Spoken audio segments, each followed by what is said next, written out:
भेना काक्राको बिउ भन्ने ठाउँमा भेनाको बिउ भन्न पुगेछु। सरी भेना, अब के गर्नु है। त्यो काक्राको बिउ भेनाले नै दिएको हो है, मैले रोपेकै हो।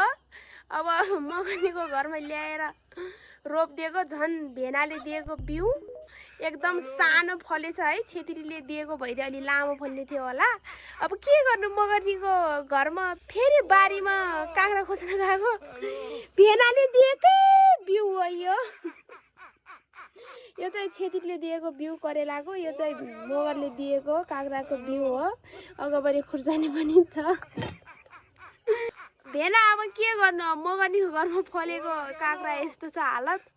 अब तिम्रो घरमा झन् कस्तो होला है। अब यो अगाडि भइहाल्यो, यो भेनाले दिएको बिउ भइहाल्यो, छेत्री भेनाले दिएको बिउ भइहाल्यो। अब यो अगाडिको खुर्सानीको अचार राख्नलाई चाहिँ मलाई चाहिँ आउँदैन साथीहरू। लङ टाइम धेरै समयसम्म राख्नलाई अगाडिको खुर्सानी के गर्नुपर्छ, भेनाहरू दिदीबहिनीहरूले सल्लाह सुझाव दिनु होला है। अब के गर्नु भेनाहरू, अब यो काँक्रा खाने चित्त बुझाउने त होला। अब अर्को साल चाहिँ लामो बिउ हुने काँक्राको राख्नु है।